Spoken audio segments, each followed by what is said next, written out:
Infrared cameras sweep dark canyons outside Albuquerque, hunting for a heat signature that never appears. Below, a house sits exactly as he left it, phone charging, glasses folded, watch still tracking a heartbeat that isn't there anymore. The FBI is now investigating whether his disappearance is connected to 10 other scientists who died or vanished the same way. Is it a conspiracy, or a coincidence with very good timing? Somebody, somewhere, knows exactly what happened to him. 4 months later, it still isn't us.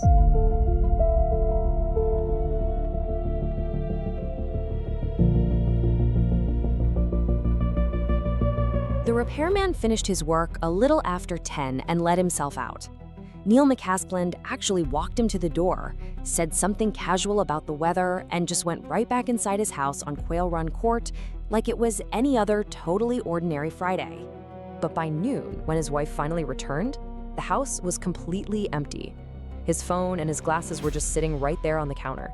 And honestly, the most unsettling detail of all, the smartwatch he wore every single day was sitting there too, just dark, waiting for a wrist that never came back for it. So, who is Neil McCasland? Well, he's 68 years old, a retired Air Force Major General. We are talking about a man who actually commanded the Air Force Research Laboratory, literally chasing the very edges of human flight. And yet, on February 27, 2026, he just walked out his front door and vanished so completely that even months later, investigators still don't know if he's dead or alive. Naturally, they launched a massive search. Bernalillo County deputies were out scouring the nearby canyons using infrared cameras, but they found absolutely zero heat signatures. Back at his home in Colorado, they did find a shirt and some boots left behind. But here's the crucial detail. 3 specific items were missing: his wallet, a .38 caliber revolver, and a red backpack. Whatever happened that morning, he absolutely did not leave empty-handed. Now, the sheriffs found zero evidence of foul play, and his wife, Susan, actually had to come out publicly to clarify a few things. She stated that her husband held nothing but ordinary, commonly available, and quite dated security clearances. But she also shared a really vital piece of context. He had been battling a chronic health issue, suffering from severe brain fog and confusion in the weeks right before he disappeared. Honestly, that really should have been the end of it. A tragic, unresolved situation born from a medical crisis. But you know how the internet works. Online theorists completely ignored the chronic illness. Instead, they fixated entirely on his career at Wright-Patterson Air Force Base. Now, if you know that name, you know it is literally synonymous with 1940s UFO folklore. So people started asking a very old, very familiar question. What if he knew something, and someone made sure he couldn't talk? And almost overnight, that question stopped being about just one man. Online sleuths started combing through obituaries, and they managed to assemble a list. 11 scientists and engineers, all supposedly connected to sensitive work, who had either died or vanished since 2022. What started as one isolated disappearance was rapidly snowballing into what looked like a massive pattern. In a normal world, this stays a fringe theory on a late-night message board, right? Well, it didn't. By April, things escalated drastically. Representative Eric Burleson formally requested FBI involvement. And then the White House actually confirmed a multi-agency review, followed by the FBI officially confirming on April 21st that they were actively reviewing the cases. The president himself even weighed in. He called it pretty serious stuff, and then, almost in the same breath, added that he hoped it was coincidental. And this is exactly what makes this whole thing so utterly unique. Most conspiracy theories just die on the vine. This one actually had government agents with guns actively investigating it.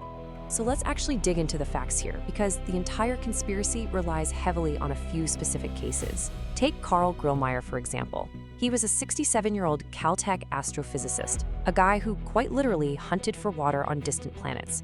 Just 10 days before McCasland vanished, Grillmeyer stepped out onto his porch in rural California and was found mortally wounded. On paper, it reads exactly like the theory needs it to, doesn't it? A brilliant scientist permanently silenced by unknown operatives right on his own doorstep. But look at the verified record. 2 days after the murder, prosecutors charged a 29-year-old neighbor named Freddie Snyder, a man with a documented history of trespassing in the area. Grillmeyer's own widow later went on record calling the entire conspiracy theory absolute nonsense. Or we could look at Nuno Loureiro. He's another researcher whose death got pulled into this exact same list. But after a joint investigation, the FBI and state police conclusively figured out exactly who killed him. It was a lone Portuguese national named Claudio Valente. He was acting entirely alone, and the reasons trace back to his own private unraveling. Absolutely no nexus to terrorism, no hidden hand. And then, we get to the strangest case of them all, Ning Li. She was an absolute pioneer in superconductivity.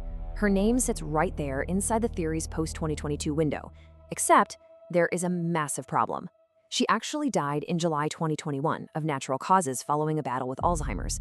So this isn't a cover-up, it's a literal filing error. They dragged a quiet, natural passing out of its proper timeline just to artificially pad out the supposed pattern. But look, not every single case resolves so cleanly into the mundane, and honestly, it would be intellectually dishonest of us to pretend they do. In June of 2022, a researcher named Amy Eskridge, she worked at something called the Institute for Exotic Science, died in Alabama. This is where it gets genuinely uncomfortable. Because before she died, Amy claimed on a podcast that she was the target of a psychological campaign designed to stop her anti-gravity work. Yet, her own family completely refutes that. They cited her severe chronic pain, and they consider her tragic death to be a result of that suffering, not a sprawling conspiracy. So you have a grieving family's mundane truth sitting right next to these haunting podcast claims. It is the one case that skeptics just can't easily wave away. But then, right on the heels of that, we have the case that should probably embarrass the entire theory. David Wilcock. He was a prominent UFO author and documentarian, a guy who literally spent his entire career telling people exactly this kind of shadow government story. In April, he took his own life in Colorado, but he did it in the direct presence of law enforcement, after going through heavily documented financial and depressive struggles. Even with all those facts on the table, a sitting congressman actually fueled the fire. Representative Tim Burchett went on record to say, "I don't think it's a coincidence." Think about the irony there. The theorist had literally become one of his own theory's main exhibits. And for the people deep down the rabbit hole, that validation has to mean something. But here is the one number that absolutely nobody wanted to sit with.